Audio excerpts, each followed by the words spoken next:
We sold lots of deals that made millions of dollars that would have never turned into a deal at all, except for the relationship that we figured out existed. And so we leveraged it effectively. It was just a complete cheat code. It was a hack. They could have done like open heart surgery on Salesforce. Relationships are critical going forward. And the challenge with LinkedIn is that there's no gradation between relationships. Welcome everyone to another episode of the Tech Leaders Playbook. Today we have a very special guest. He helped build Salesforce from nothing into a multi-billion-dollar company, and now he applies the same lessons about trust, timing, relationships on how to grow modern teams. This episode connects early stage chaos, hypergrowth leadership, and why human networks are becoming the real moat in AI-heavy world. Today's guest, Drew Sechrist, early Salesforce leader and founder of Connected Dots. Welcome, Drew. Thank you so much for being here. Avetis, thanks for having me. Great to be here with you. Absolutely. It looks like we're doing a very special Christmas episode. You got the the hats in the background. Yep. You're ready to go.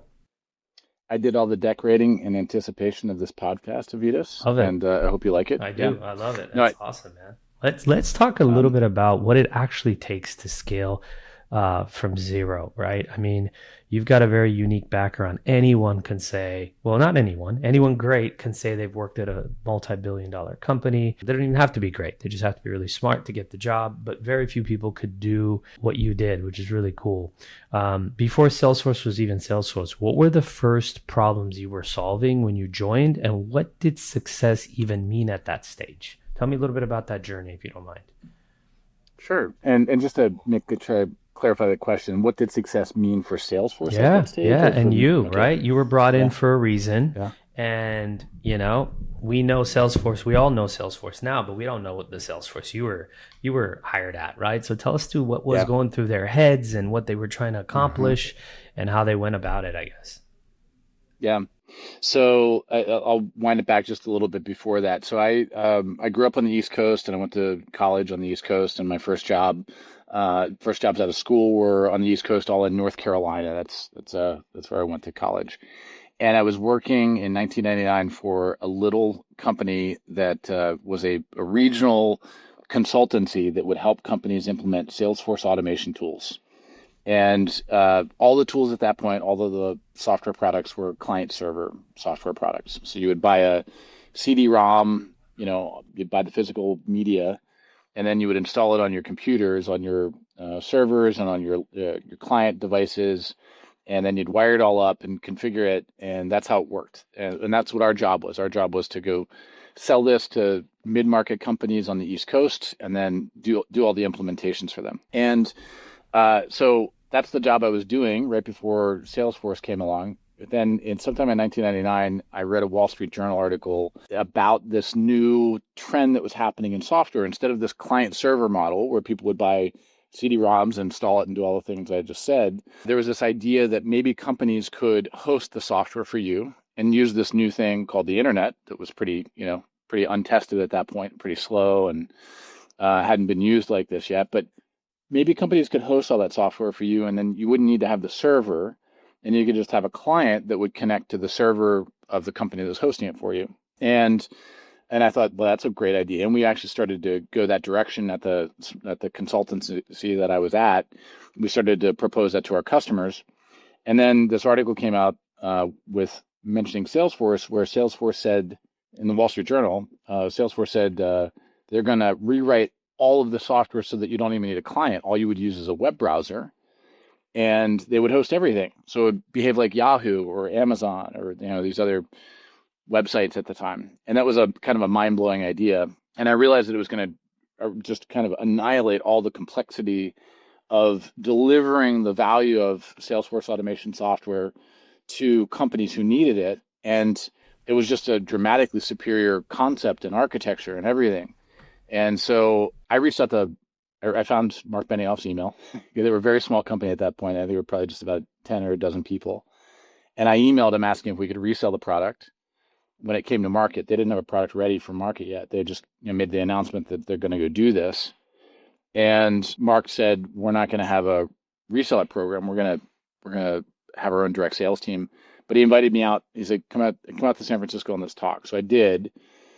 And to your question, so what did they want to accomplish at that point? What did they bring me on board to do? Well, it was a little unclear to me when Mark hired me, because I met with him and very quickly he just said, "You're hired." And I was like, "Hired for what, Mark?" Like, we didn't talk about a job. Like, what do you want me to do? And he's like, "I want you to go sell." And so I guess I clearly had sold him on why his company was such a great idea. Sure. And so I think he saw that, I was a pretty young guy at that point. I was in my mid 20s. And I think he saw that, go tell that story to other people and they're going to believe it. They're going to buy it. They're going to buy Salesforce. So I think that's what he really wanted me to go accomplish. For what it's worth, I actually thought it'd be more fun to go do business development for the company at the time. But he said, go do sales. And I'm glad that's where he directed me, because it ended up becoming a fantastic career, and I really loved it. And it was such a, the next decade for the most part was just so much fun. It was like I was getting paid a lot of money to do it, but I would have almost done it for free because I was having such a good time. So that's what they wanted. He wanted me to go sell and evangelize this new concept, because it needed evangelism. You got to imagine, if you go back in time to 99, companies were very wary of putting their corporate data on servers outside of their control, which is what Salesforce was, and so we had to do a lot of evangelism. We had to kind of start at the bottom of the market and start with smaller companies that were willing to take a risk on that concept, and then gradually work our way up with proof points, by not screwing it up for all these, smaller companies. That gave us a shot to sell bigger companies, because the bigger companies, like a medium-sized company would say, oh, well, it looks like you guys have 100 small companies using this and they're getting a lot of value from it. Maybe we can use it now too. And so we get some medium-sized companies, and then once the medium-sized companies prove it out, the same thing happened. We got the larger companies, et cetera, et cetera. So that was basically the story of the decade that I was there, was evangelizing this technology and then taking it up market from the bottom. Interesting. The smallest companies who are willing to experiment with it, and keep going up until we got to the biggest companies in the world, started to use it by the time I left, which was kind of, amazing thing to see unfold over the course of a decade. It was really, really a lot of fun. So that's what they wanted me to do, and that's what we did. Drew, what was more challenging? Was it going from 0 to 1 million, or was it from 1 to 10?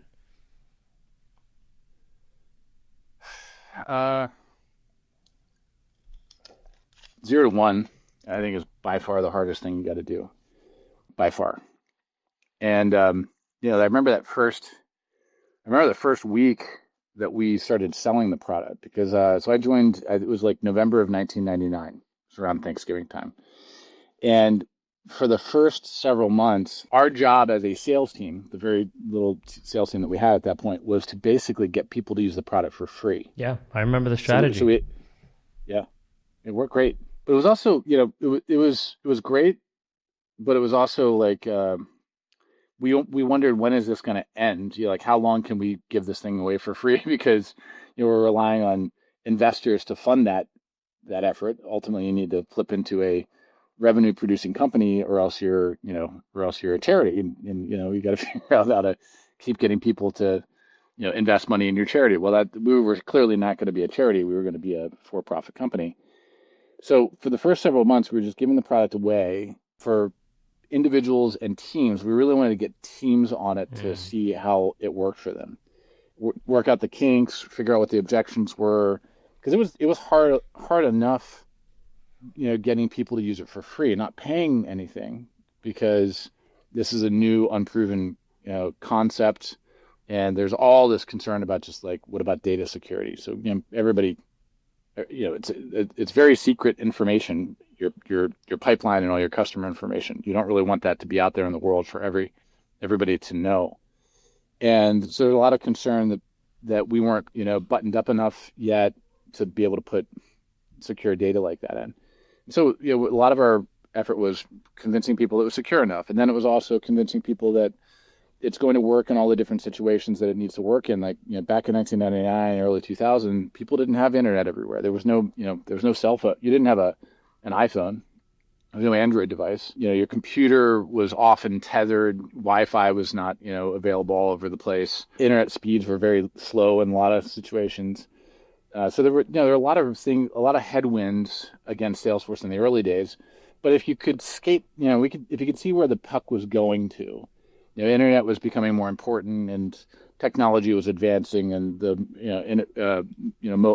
mobile devices were going to be coming along and connecting to the internet. All these things were trending in the right direction for Salesforce to be very useful for everybody. But back in 99, 2000, they weren't there yet. So we had to go evangelize and overcome all those issues and get people to start using the product, and then make them successful. So, the whole concept of customer success, that function in a company, didn't exist yet. And wow. Salesforce created that. And I guess you could call me one of the original customer success managers, because we sold it, we implemented it, we managed the renewal, we did everything. Like before the company got big and had all these different roles and split up, the kind of like the manufacturing line of software sales. Sure. We were just doing it all ourselves and figuring out how to make it all work. So that was the hard, for sure. 0 to 1 was the hard part. When we got like 1 to 10, I almost don't even really remember it. It just, we were kind of flying at that point. Sure. How long did it take to get to 1 million, Drew, if you can remember, just based on memory? It was the first year. We got there in the first year. Very nice. Yeah. And Drew, if Salesforce had started in 2000 or 2001, how different would this story be? Because you guys were at 99, money was good, everybody was excited, they were writing checks, hiring, and then 2000, 2001 got ugly, if I remember correctly. Would it have changed the landscape of the scale had you guys started a year or 2 years later? I'd say impossible to know what would have happened, but here's let me just stream of consciousness kind of tell you what feels like might have happened. Marc raised a fair amount of money, but he did it from friends primarily. So this is Marc Benioff, our CEO. Sure. So he was a very well-connected guy. He had made a fair amount of money at Oracle himself already at that point. He was kind of a young prodigy executive at Oracle. Famously, his first $2 million in was from Larry Ellison from Oracle to get him off the ground. So, Marc could have funded this himself, but the way that you had to scale the distribution of Salesforce was very, you're front loading with hiring. So basically, at some point, Marc figured out, and the executive team figured out, hey, we have product market fit, and this is a broadly horizontal market opportunity, meaning there's a huge opportunity here. And which means, we could reliably get account executives to hit quota. Not everybody, but the right percentages. It all worked out so that we realized that we were basically distribution constrained. We needed more people, more account executives to be able to sell to more companies. That was our limitation. And so when Marc and the executive team figured that out, it took a lot of money to pour into distribution, hiring the account executives, sure. and we were all in office. This is predates the whole concept of remote working. So we had to get more office space. We had to get more computers. We had to get hire more people who were not producing right away. You have to ramp your account executives. Account executives, month 1 they don't sell anything. Month 2 maybe they sell a little bit. Month 3 a little bit more. And so you're front loading the costs, which means you need investors to foot the bill for that. And that got harder, in 2000, 2001, after the dot-com bubble had burst. And Salesforce was not immune to it. Salesforce was we were on a good trajectory at that point. But, funding dried up for everybody. And I wasn't in the room when these conversations were happening, but I saw the outcomes of them. Marc, we needed to raise more money in order to keep the company going. And it was not a good time to do that. It was going to be very dilutive for the company. Mm-hmm. And we had Marc, many people don't remember this part of history, but Marc was, the original founder along with Parker, Dave, and Frank, the other 3 co-founders. But when they really started to, that was during the, 0 to something phase where they were building the prototype and getting it ready. And then as soon as we were ready to go to market, Marc hired in this professional CEO, a guy named John Dillon, who had been CEO of Hyperion before that. Mm-hmm. And Hyperion is a publicly traded company, and it was kind of a big deal that we got John Dillon to do that. And, so John and he did not see eye to eye about raising that round of funding. John wanted to, if I understand correctly, like I said, I wasn't in the room, but from what I understand, John wanted to raise more money. Marc did not. Marc wanted us to figure out how to do this in a fashion that did not dilute everybody in the company. And so we made some changes. One of those is John left the company. John was booted out. He was no longer CEO. Marc came in as CEO, which at the time, honestly, and I think a lot of people were like, this feels very temporary. Like Marc kind of had this kind of fun looking lifestyle where he hung out in Hawaii and swam with dolphins and did stuff like that. And he would, he was the remote worker. He would just kind of dial in, talk to us. Yeah, wait early. Like he's a really early guy doing this back when the, video conferencing equipment was custom and expensive and stuff like that. So I didn't think Marc was going to stick around for long to do this. I thought he would, work through this transition and then something would happen and then we have another CEO in. But, now it's 2025 and Marc's still the CEO. That's and he crazy. hasn't given that role up yet. So he clearly did a good job at it. So to your question, what would have happened? Well, if Salesforce hadn't started in 99, instead it started in 2001, there wouldn't have been probably as much interest in funding things in general. I don't think there would be as much capital to fund the distribution team. And, we would have been starting later in the game. By the way, if we'd started later, there were several other companies out there that are already started and they had pretty good products. A company called Upshot. Siebel had something called Sales. I think it was sales.com or sales.net or something. There are a few others. There were I would say like maybe 6 or 7 contenders to be what Salesforce ultimately became. And I would have said Salesforce probably would have been too late. I think they would have missed the boat. Interesting. There you go. And there's the answer. It wouldn't be Salesforce. That's awesome. As revenue started climbing, what broke first? Was it process? Was it the people? Was it the leadership habits? Like, what did you see breaking down? Well, I mean, I would say not a lot, honestly. And that's part of why Salesforce became what it is, because things didn't break in profound ways. When we brought people in from the outside, we call it the Salesforce promotion, where you would have a new layer of management would be brought in over top of you. So when I started, it was, it was me. I was an account executive, and I reported our first VP of sales was Shelley, and Shelley reported to John Dillon, who was the CEO. So that was a reporting structure. And then over the course of that decade, we brought in more and more layers. So, we brought in a guy on top of Shelley named Frank Van Veenendaal. And this is running go-to-market sales primarily. Brought in Frank Van Veenendaal, then brought in a guy over top of Frank Van Veenendaal named Jim Steele. Those two were there for a long time. Then ultimately other layers of management were brought in. And what Marc did that was really, it worked well, was he saw when we were getting close to the point of, okay, now it's time to be aspirational for the next level. Like, let's say we got from 0 to 1 million. Okay, awesome. We did that. Now we want to be a $10 million company. Do we have the people in the organization who know what that looks like, who know what a $10 million company looks like? And then as we started getting closer to 10 million, then the goal was now, okay, 50 million. Do we have the people in the company that know what that looks like? And that was across the board in go-to-market, in operations and finance and engineering, et cetera, et cetera. So Marc's, I think, default move, and what we did, the default move in general was most of the new management would be brought in from the outside from a company that was that size, and they'd seen that before. So they knew what the processes, the processes looked like. They knew the team to hire, sure, the people who knew that. And not everybody liked that because it sometimes meant you got layered and you were being pushed down. Yep.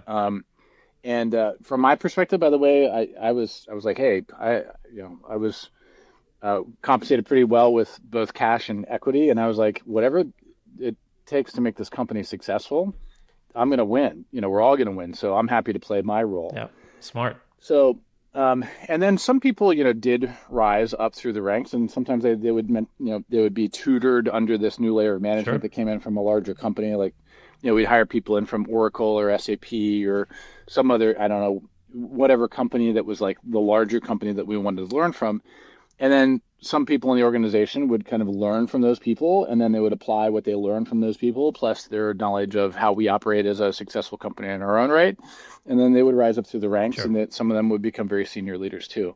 So I think, to your question, like what broke, not much. And I think the reason is Mark was really thoughtful about this. And the other thing, you're probably familiar with the V2 Mom. Mm-hmm. Are you familiar with the V2 Mom approach at Salesforce? I've heard about it. Tell me more. Okay. So V2 Mom stands for, it's an acronym, or it's an acronym, not an acronym. It's still very applicable in today's day. It's an acronym that stands for Vision, Values, Methods, Obstacles, and Metrics. Okay. And it's a way to align the entire company behind what are we here to do? How are we going to go accomplish it? How will we know we accomplished it? What could possibly get in our way? And how do we deal with that in advance? And so that Mark did that on a regular basis and aligned everybody in the company from, the CEO on down to, rank and file.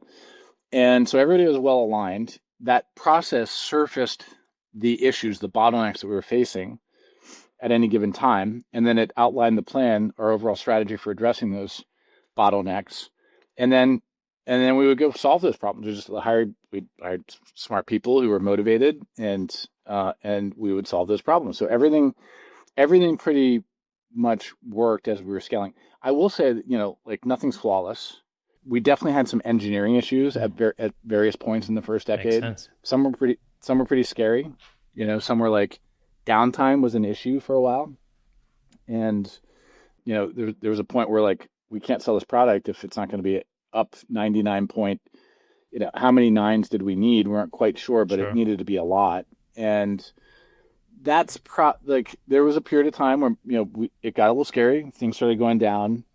We focused on it. We brought up this trust site, which probably still exists today, I assume, which shows the uptime of the product across all of the different regions where it was, being served to our customers. And we basically were completely transparent. Look, we're dealing with these issues and we're solving the uptime and as we're scaling and brought in the right people to be able to handle it. And ultimately we handled that problem too.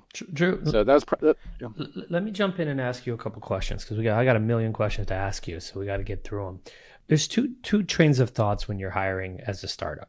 One is constantly hire from companies that are bigger and have been there, done that, right? That's kind of what Salesforce's model was. And that was very popular for many, many years, right? It's like to get to a $10 million company, I got to bring in folks that have helped the company get to 10 million. Now it's flipped a little bit where the folks that worked at those companies are looked at by startups as they can't handle the pace. They can't handle the cycles. They're too siloed. Frankly, they're a little spoiled with the compensation and the speed of work and all the resources they would get at a Meta, a Google.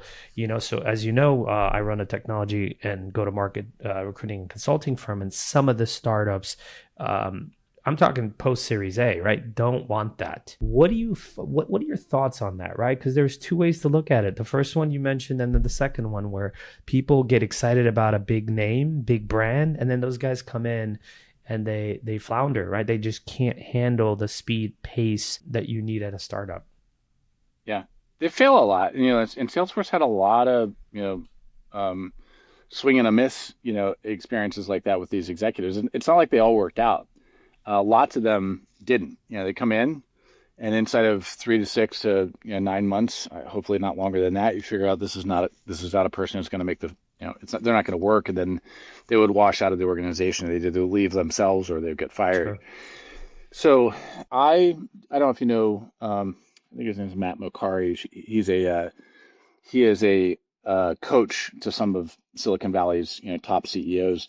He's got a philosophy which I've read about and I really like, which is you can build a team, like your founding team, your founding hires, the earliest people, and you can have them scale all the way up from $1 million to 10 million to 50 to 100 to $1 billion to 5 billion to 10 billion to 20 billion. It's pretty rare. You can have them scale all the you don't see a lot, but his belief is you can do that if you build the systems and processes and you're very deliberate about them. Sure. So you have to document everything, standard operating procedures for everything. And if you do that, then he believes that you can, each of those team members, you can figure out how to scale them. Not everybody's going to make it, but you will have people who can be your senior leadership team and just stay at that level the entire time. I love the philosophy of that. I think it's great. I want to believe it's true. I know he's got examples of where it is true. I would say that my experience, that's not my lived experience. My lived experience is more of the Salesforce playbook. Yeah. I've seen that, but I love his approach, and I want to believe it's true. And what I'm building now, my new company, we're leaning into that concept, Sure. and we're not big enough to know if it breaks yet. But check back in with me, and I'll tell you if it breaks or I'm if we really figure it out. curious. I'm really curious because often we all want that, right? We want our first 20 employees who helped us get there, get us to the next point, let them get the promotions, the raises, let them win.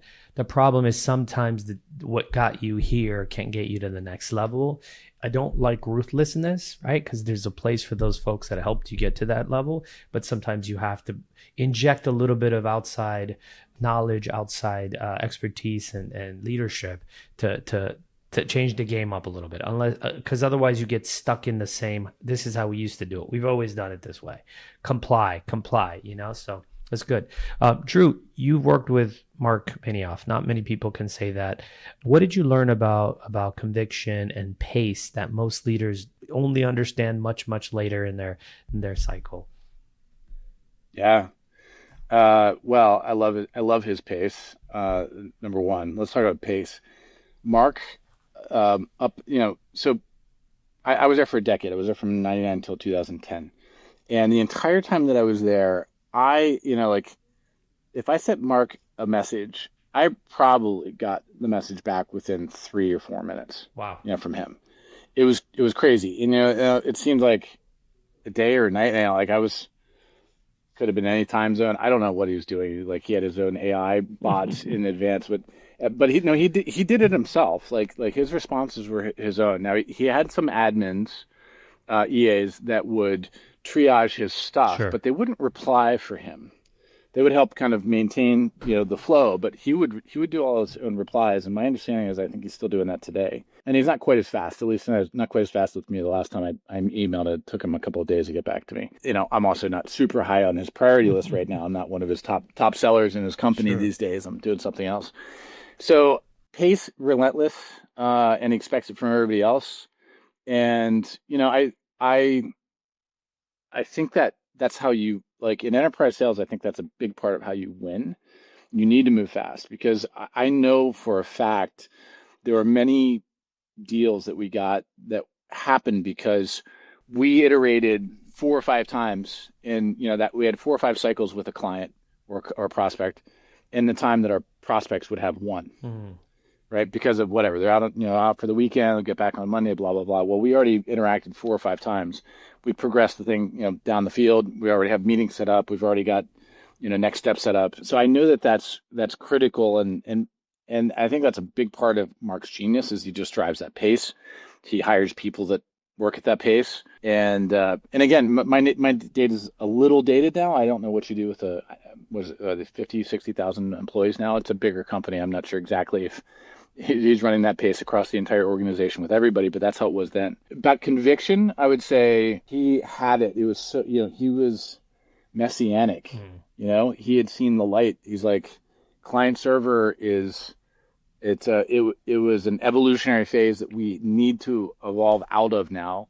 And it's very clear. There's no question in his mind whatsoever that it had played its role, and it's time to sunset that architecture for enterprise applications like this, and it's time to go into the cloud or SaaS. Gotcha. And so it was infectious. He was like so convicted, and he was right. And I'm not sure if he was right. I'm not sure if he was right because he was so convicted, or he was right because this is an absolute truth of the universe that client servers should yield to SaaS or cloud computing. But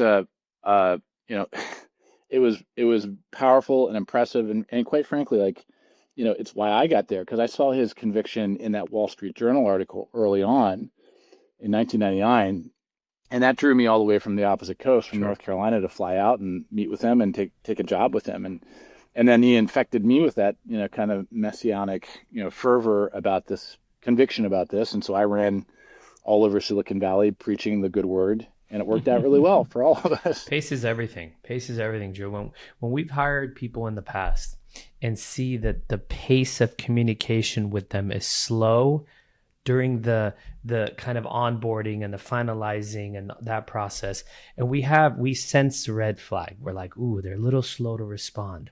Yeah. We'll give them excuses, right? We'll say, well, look, they're employed, they got family, this and that. And what we realize is that same person comes in and works at the same pace as they did during the recruiting process and the onboarding process, and it never works out. So I've learned that pace is everything. From that first interaction to how quickly they get on that first meeting to how quickly they're ready to make moves. That's everything, I think, right? Especially in a startup, because timing is everything. You might have a brilliant idea, but if I get a sense of it, a sniff of it, which people had it, right? I mean, he's writing articles about it. He's on, you said, I don't know what the Forbes or whatever, but other people would have moved faster. We wouldn't be talking about Salesforce right now. It would have been another failed startup or another, what do you call it, a lifestyle business, right? That grabbed market share. So I think pace is everything.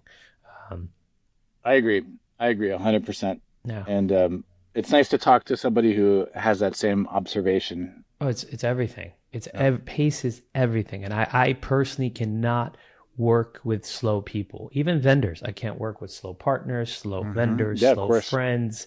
I need things to move along. You just got to be decisive in life, right? Either you're doing it or you're not. It's okay to be right or wrong. Just never be in doubt. Just move, make moves, That's what I think. Yeah. Tell me a little bit about, speaking of connecting the dots, how critical were warm introductions and internal champions and trusted relationships landing major customers? I mean, think about what's happening right now. AI is just 10x, 100x outreach, but it's not working. So what did you find in your career, which is obviously connecting the dots to connect the dots, about warm intros and internal champions and all that stuff, and how effective they can be? Yeah.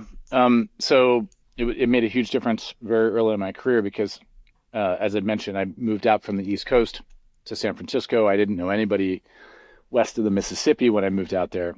And when we were selling to the SMB, which is what we were doing originally at Salesforce, we kind of leaned on marketing to generate some leads for us to go, contact and convince to use Salesforce in the early days. But as you start going up market and trying to get into larger companies, you really needed to have some relationships to be able to break through and get the people on the phone and get a meeting with those people. And I didn't have any of those relationships because I was just, basically a kid coming from the East Coast, and I was selling into Silicon Valley. But Marc Benioff had a bunch of those relationships, and so did other senior leaders in our company who came from Oracle or Siebel or whatever other companies, or went to Stanford or Berkeley locally, and they knew a bunch of people. And so I leaned on those people who had these existing relationships very heavily. First, it was my colleagues and executives at our company, and then it became my customers, the customers who knew me and knew our product at that point, and that were like fans of our product. And we would lean heavily on them to leverage their relationships to get us an introduction to the people that we wanted to sell to next. And that worked out great. I mean, frankly, we sold lots of deals that made millions of dollars that would have never turned into a deal at all, except for the relationship that we figured out existed. And so we leveraged it effectively. So it's absolutely critical. I think, AI is just making it even more critical because it used to be you would have human beings that were behind the scenes sending all that outreach out. And so human beings could only do so much. And that's gradually become more and more mechanized over time, and AI is taking it to the next level where, I tag all my cold emails now as cold emails. I actually put a label on them because I'm just tracking to see how many there are, and there's so many of them. It's like the majority of my inbox is cold emails and cold calls. But by far, I would say it's in 90+%, maybe 95+% of the calls that I get are cold calls. Garbage, nothing I want to answer. I don't answer my phone anymore. If it's not somebody that it's in my contacts, I won't answer it. And so I think we've reached peak AI noise. Well, actually, no, I don't think we've reached peak. I think it's going to keep going. It's going to get worse and worse. Oh, absolutely. So where does it leave us? I think it leaves us with what actually works. What cuts through the noise is real relationships. So, if your friend or former colleague or your boss, or your cousin or your customer calls you or emails you, you read that or you pick up the phone, and you're going to listen to what they have to say, and that's not going away. That's, in fact, that's becoming more and more and more important now. I think we're fleeing, like, there are so many things happening simultaneously in the world. You have a finite amount of attention that you can give to whatever's happening in the world. You got 24 hours a day, and you got to sleep and do some other stuff. So you've got a finite amount of attention to devote to things. What do you choose to devote your attention to? And increasingly, it's always been important, but I think it's only going to become more important. It's going to be the things that you are hearing from the people that you trust in orbit around you, what they're telling you you should pay attention to. What movies should you watch? Where should you go on vacation? What enterprise software or services should you be buying for your company? Who should you be hiring? Who should you not be hiring? All of that stuff. Just think about it. Feel it in your gut for a second. When you think about those decisions that you have to make, the best thing that you want is like, who's the most trusted person I know on this? Or who are the top 10 people that I would trust to give me some guidance on this? That's where you want to go. Sure. You want those people to tell you. So I think it's unbelievably critical right now. It's been critical for a long time. I think it's only getting more critical. It's huge. I agree with you 100%. Looking back, what do founders underestimate about relationship capital when they focus only on product and metrics and all that stuff? What's the key element missing, you feel like, with most startups? Well, I think you got to build a great product, number one. Like your relationships can't help you if your product's not awesome. So you should focus on building a great product that can generate great metrics. I think when you're in the very early stages of getting a company off the ground, you may or may not realize this, but particularly if you're like in the B2B space, but even with B2C, you need people who are going to be on your side and help you. You need help. And you need them to open doors and, open their Rolodexes and figure out, the people that they can introduce you to hire those people, to find funding, to sell your product, to get press, all those things. And so I think today's entrepreneurs are pretty savvy about this, but it's not universal. When you are first raising money and you're first building your advisory boards and getting things off the ground, really look at, is that person well connected in the area where I need them to be well connected? Are they well respected? And are they going to put their relationships to work for me? You really need them to do that.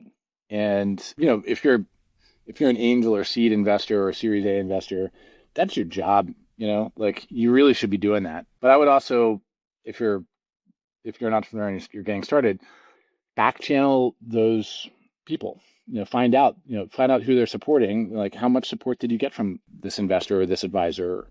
Did they open doors for you that made a difference? Did they help you find people to hire? Did they help you find your next round of funding? Did they help you close a lot of, open a lot of doors and then close a lot of deals? That's super, super critical. It's almost their beachhead, right? It's like their initial beachhead is their network. It's people that can do those warm intros into getting from 0 to 1. That's huge. Yes. Once you get that, yes. You're headed in the right direction. Let's talk about how your enterprise, experience scaling $1 billion business directly shaped the idea behind Connect the Dots, because that's your new startup. We got to get there. Let's talk about it. What made you start this company, and how does it work? I mean, I'm already a customer. I think I signed up through Microsoft, so I'm excited to try it. Awesome. Yeah. So the concept behind Connect the Dots is it started in those very early days at Salesforce when I realized that knowing who Marc Benioff knew could make a huge difference in my success at the company and our overall success as a company, because I could leverage Marc to if I wanted to get to some senior executive company and I knew Marc knew that person, I'd say we're a small company just in one big room basically, and I could say, hey Marc, I know you know this exec at Apple Computer. Could you send an email? I'll draft it for you, and I'll be very thoughtful about what I want you to ask that exec. And Marc would be like, yeah, of course. Now, Marc was always willing to help, but don't screw it up. Like, make sure that you draft a great email, a great ask. You've really thought it through so that Marc can just look at it and say, yep, copy, paste, and send it off. And then that exec at Apple would receive the email and reply back to Mark and say, sure, Mark, I'm happy to have a meeting. And then, and then the rest was rolling. Sure. That worked great. Because if I tried to send that exec at Apple an email myself and just say, hey, I'm Drew Sechrist, some, 28-year-old account executive you've never heard of, and I'd love to sell you our product, that, that exec's assistant or that exec's assistant's assistant would delete that email and the exec would never even see it. We'd never have that meeting. So by leveraging the relationship capital that Mark had with the exec at Apple or whatever company, it was just a complete cheat code. It was a hack. And we got directly to those, we got to very, very senior meetings, very senior executives straight out of the gate. And that changed everything. Talk about pace is everything. Well, when you start at the very top and we get to the CRO of the company at a big company and they say, okay, you've got my attention and yes, we've got this problem and it sounds like you can solve it. Now, I will agree to reconvene in 2 weeks after you've done due diligence with my team, come back and present us a proposal on how you could help us. And if it's compelling, well, I'll make the decision. That was amazing. We could do that over and over again when we could find these relationships. When we could not find these relationships, that's not how the sales process worked. We spent weeks and months and quarters and maybe years banging our head against the wall trying to get somebody over at that company to pay attention and take a meeting with us. And that wasn't it. It wasn't just for getting into the account. It was also we could leverage relationships once we had an opportunity that was progressing and maybe we got in at a lower level at that opportunity at that account. Then if we could see, one of our board members has a strong relationship with the CFO at that company, let's leverage that. Well, the board member could reach out to the CFO and then we could accelerate that deal and get that closed on our timeline inside of this quarter. Made all the difference in the world. So knowing that was what informed the idea behind Connect the Dots. Mm-hmm. And so Connect the Dots is basically, what if I individually, to start this, what if I individually could see everybody I've ever interacted with over the course of my life and have them automatically aggregate, like a Rolodex that's automatically created for me of everybody I've interacted with, and then I could score them top to bottom so I can see the people that I know the best at the top, and then it just, the score gets weaker and weaker and weaker down towards the bottom, and at the bottom are all these people like cold emailed me. I don't really know them, but they've been in my email inbox over the years. And at the very top is my mom and dad, and my closest friends and my closest colleagues. Well, what if you could have that as an individual? And then that'd be amazing, right? I would love that, and I think we'd all love that. And we don't have that unless you have Connect the Dots. You do have that. Spoiler alert. And then so wouldn't that be great as an individual? And I'd love to be able to use that personally, but also professionally for all the things that I need to get to the right person for. And then what if you could do that across an entire organization? What if you could have everybody in the company know everybody that they know automatically and then score them all top to bottom, strongest relationships at the top and the weakest ones at the bottom, and then share just very limited visibility across your organization so you can see who knows who and how well, and have that be extensible outside your organization so your board and your investors and your customers and your family and your friends can all be part of it too. Well, that was the concept. That was the vision behind Connect the Dots, and that's what we built. So when you turn on Connect the Dots, we analyze your historical email communication data with everybody, and we build a graph of all these relationships, and we score all these relationships. So we do that for you as an individual. You can set up, in Avetis, you set up an account yourself, so that's what you have. And you can also do it as a company. So if if you're a company with 5,000 employees, you can do this for everybody in the organization. And now you have this graph of like a heat map of all of the best relationships available to you. So you can laser focus on if I want to get to the CFO at that XYZ company because we're trying to sell to them. And there's a deal, but we have not been able to get to the CFO yet, and we need their approval to know if they're going to fund this. Great. Now you can see that your board member has a strong relationship with that person, and you go straight to that person. The problem it solves is like there is another graph out there in the world that people use to try to do this, which is LinkedIn. And the challenge with LinkedIn is that there's no gradation between relationships. Yep. And now in 2025, there's so much noise in the system where all these people are just connected to each other. So if you ask your board member or somebody else or an executive or your friend, hey, it looks like you're connected to that CFO, the chances are very high. And we don't have an exact statistic, but it's probably somewhere in the order of like 80% to 90% chance that they're going to say, sorry, I don't really know who that person is, or I don't remember them, or I don't know why we're connected, but we are. Yep. Can't really help you. Yep. And when that happens, when the fail rate is 10 when the success rate is like 10 or 20%, the fail rate's like 80 to 90%. You stop asking. You just can't. You stop asking. Yeah, You just can't. No, Like we that, talked the whole about this, machine breaks Drew. down. Like you Yeah. look at LinkedIn, I have 20,000 connections. You could ask me about a connection. I could say, oh yeah, I was at his house last night for dinner, or I don't even know who that is, man. Well, you're connected with him. I'm like, okay, that's nice. So yours did was actually connect real relationships. So I thought that was really clever. And then one thing I thought about, I don't know how you're addressing this. I have very interesting, unique, siloed relationships that I don't connect the dots because one, I don't ask my friends for business, but my team could potentially, right? So I have obviously my tech connections through my business. Then I'm part of these Tiger 21 type organizations called Yan and YPO and Vistage, and you got those relationships. And then I'm an LP in VC funds, and I'm an angel in a bunch of stuff. So you've got these weird siloed relationships that if somebody mapped those things out and actually brought it to my attention, like, hey, these guys are doing this. Why aren't we doing business with them? Do you mind if I approached them or you approached them using this message? I probably would say yes, 5 out of 10 times if it would make sense. So that rung true for me. I'm like, okay, there's definitely opportunities we are sleeping on. Hey, I'm just curious, Avetis, I'm just curious. Do you have different email addresses for those different parts of your life? Actually, mostly I don't. I mostly don't. I do it because they're all business related. They all go through my one email that I actually check, which is my Higher Cloud email. But sometimes, yes. Yeah. Yeah. It's, one nice thing about Connect the Dots is it's designed to pull all those together. So it sounds like that's not a huge pain point for you. But if you had like, I don't know, let's say you're running an angel fund and you've got your own email account for that, and you've got your hiring firm, and you've also got, I don't know, like some YPO thing that you are participating in. You can bring them all together and you see everybody in one fell swoop in one place. Yeah.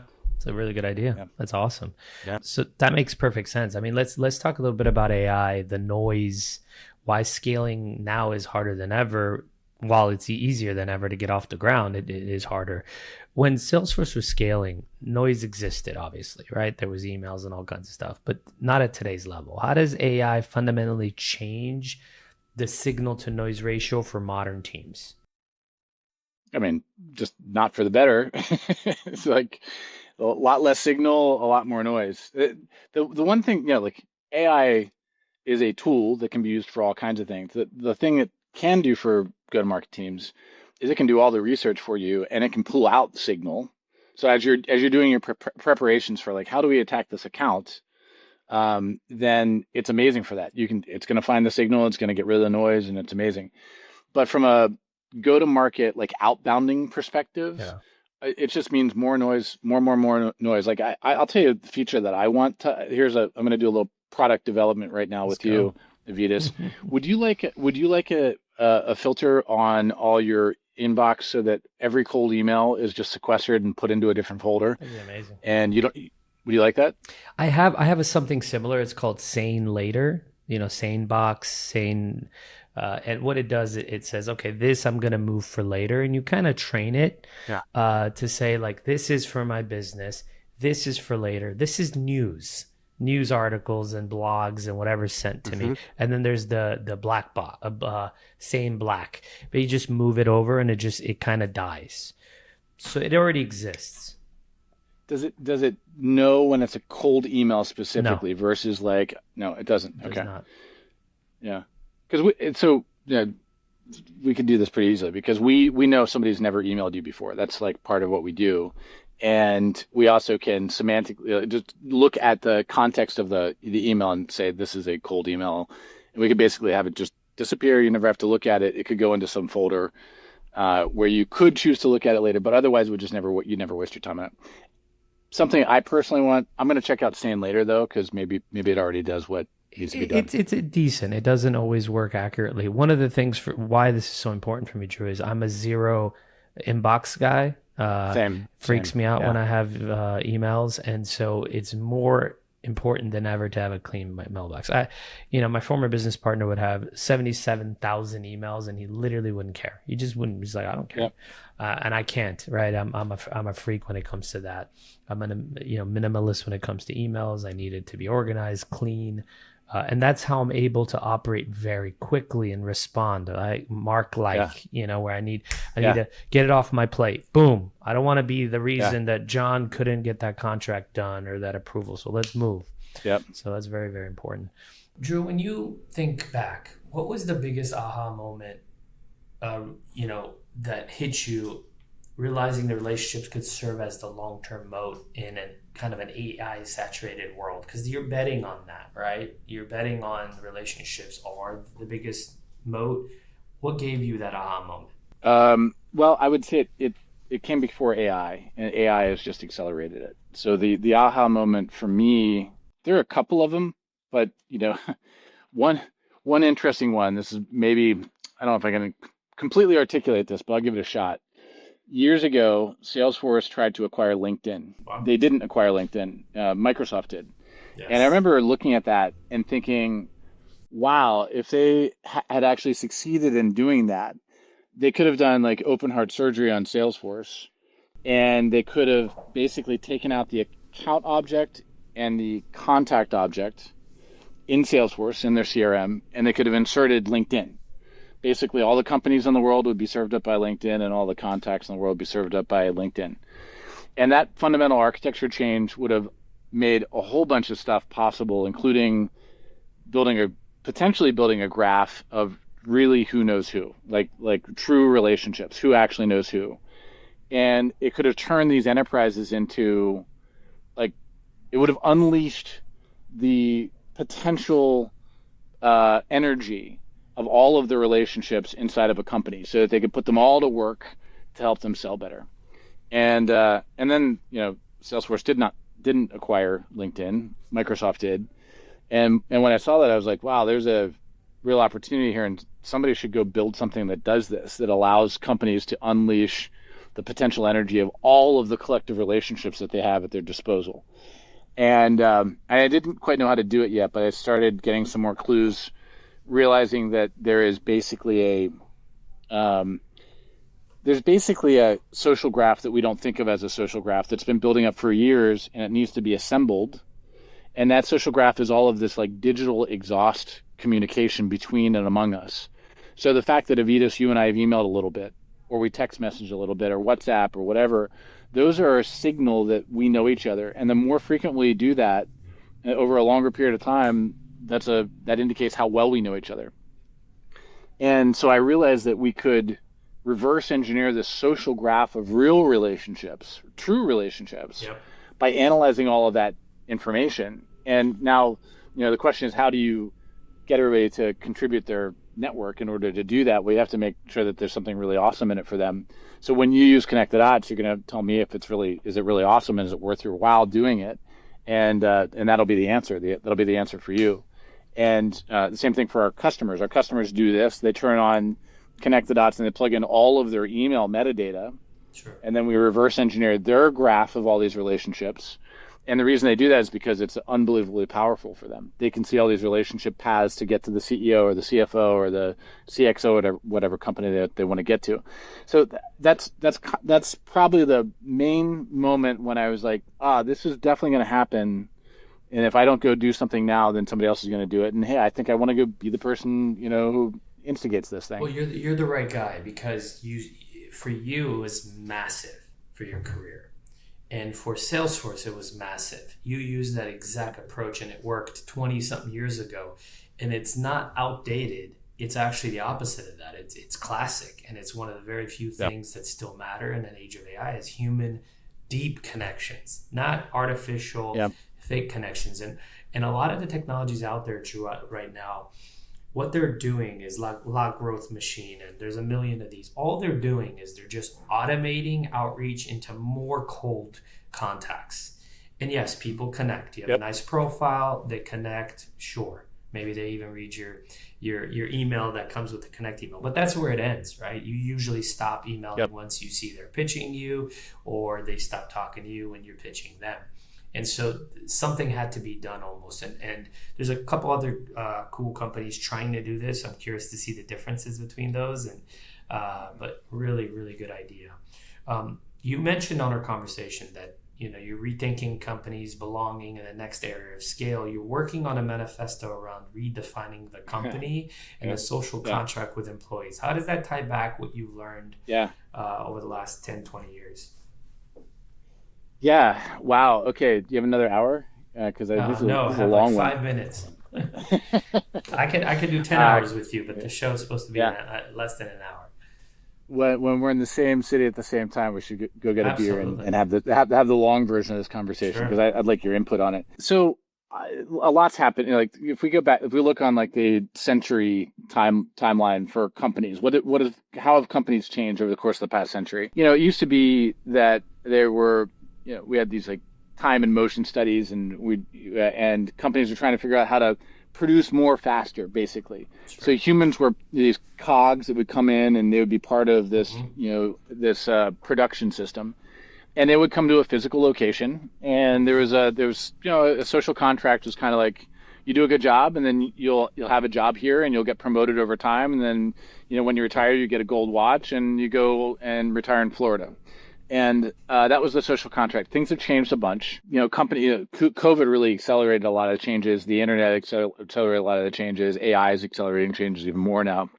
COVID made it so that we don't go to a place anymore, many of us. Now, there is a return to office thing happening, but by destroying this concept of the office and a place that we all go, it also destroyed the camaraderie and the true relationships that developed. And I really am sad for this generation that didn't get the experience that I got at Salesforce. I can't tell you how fun the whole experience at Salesforce was to be around all these like other, smart, motivated, cool people who, were starting out in their careers. And we had, people who were above us who were, older than we were. So, we learned from them. So we had these mentors who were great. We learned from them and they became good friends and mentors. And we had our peers that we all get to, learn together with. And then those peers have scattered all over the place, and we have a great network now as a result of that. And so we also everybody had stock options at Salesforce, and I think any good company and that's trying to any good company that's like trying to build a product and go after a big thing, you better incentivize your employees with stock options or something similar to that. And so then you're all aligned, you're in the same room, you're working towards a common goal, and that's how the world used to be. Now, fast forward to post-COVID, people were interviewing for jobs online. They never met people in person. They didn't go out for drinks after work with people. They might get together in some once a quarter or something with their team, but they were not building these deep relationships in the same way. And so like the world's different in that regard now, and I don't think it's different in a better way. I think it's different in a worse way, which means you don't care about your colleagues as much. You're not as committed to the company as much. You might, tomorrow you might just be like, I'm going to go online and apply to some other job somewhere else. Now the pendulum's swinging back and forth a bit because AI is taking away a lot of jobs, and some companies are requiring people to go back to office. So, and I think a lot of people are trying to get back to this classic, like, hey, let's be in an office together and let's actually really bond and let's go tackle this, market opportunity together. But the world's changed a bit. And one thing that I think is part of our manifesto that's inside me, I've not written yet, but it's like I've written parts of it, is if you want to unlock the complete potential of your employees, they're not going to just bring it willingly. Like, and I mean that even the best ones out there are not just going to bring everything and just say, here's everything I can deliver for the company. They won't. And when specifically in relationships, as we talked about, I think we've established that relationships are critical going forward. There's so much noise out there. These relationships are critical. And Avetis, if you went to work for some company now and you became, CXO of whatever, this, $5 billion company, you got a bunch of relationships that you could put to work for all kinds of things, not just for the function that you run in the company, but you could help sales, you could help hire for every division, you could help marketing, you could help, find new investors, new, investor relations, you could help with all kinds of things. If everybody could see who you really knew and how well you knew those people so that they could make the requests at the right time where you could help out. That's your data. That's your information. You know who you know. I don't know where you keep it exactly, but you've got it somewhere in your phone or in a spreadsheet or in your head or whatever. If you bring that voluntarily to the company and say, hey, look, I can help with any, here are the 50,000 people that I can help with, right? And I'm happy to help because I'm a part of this company and I want everybody here to succeed because we're all going to succeed better. The company needs to reward you in some way in order for doing that. It's not just because you're a great guy and that's the right thing to do, because unfortunately it's just not going to be enough for everybody. Here is what I think should happen. This is a big part of the manifesto. You should be rewarded by your company by they should let you keep all of your relationship data about the people that you know as a result of working for that company. Let's call it Acme. You go to work for Acme Inc., a $10 billion company, and you're the CXO. When you go in there, you're going to meet a bunch of people. You're going to meet your colleagues. You're going to meet a bunch of vendors. You're going to meet a bunch of prospects, customers, etc. And you're going to communicate with all these people. You want to automatically capture all those relationships and put them somewhere. And I would humbly suggest that the best place to do that is connect the dots. You should have all those automatically captured into connect the dots. What in return, and the company should let you do that. They should let you keep all those relationships so that 3 years later, 5 years later, when you leave Acme Inc. and you go somewhere else, you keep those relationships for life. Now, the company is a little bit reluctant to do that because what if you go to a competitor and you use those relationships against Acme Inc. Now that's something that needs to be addressed, and there needs to be some sort of protocol. If you go to our biggest competitor, then maybe we don't let you keep those relationships, or there's some sort of a pre-agreement to how these relationships work.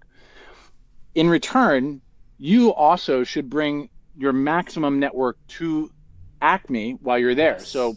And we think that connect the dots is the best way to do that too. So if you've got 50,000 people, relationships that that you can put to work to help sales, marketing, investor relationships, hiring, in all different departments, whatever.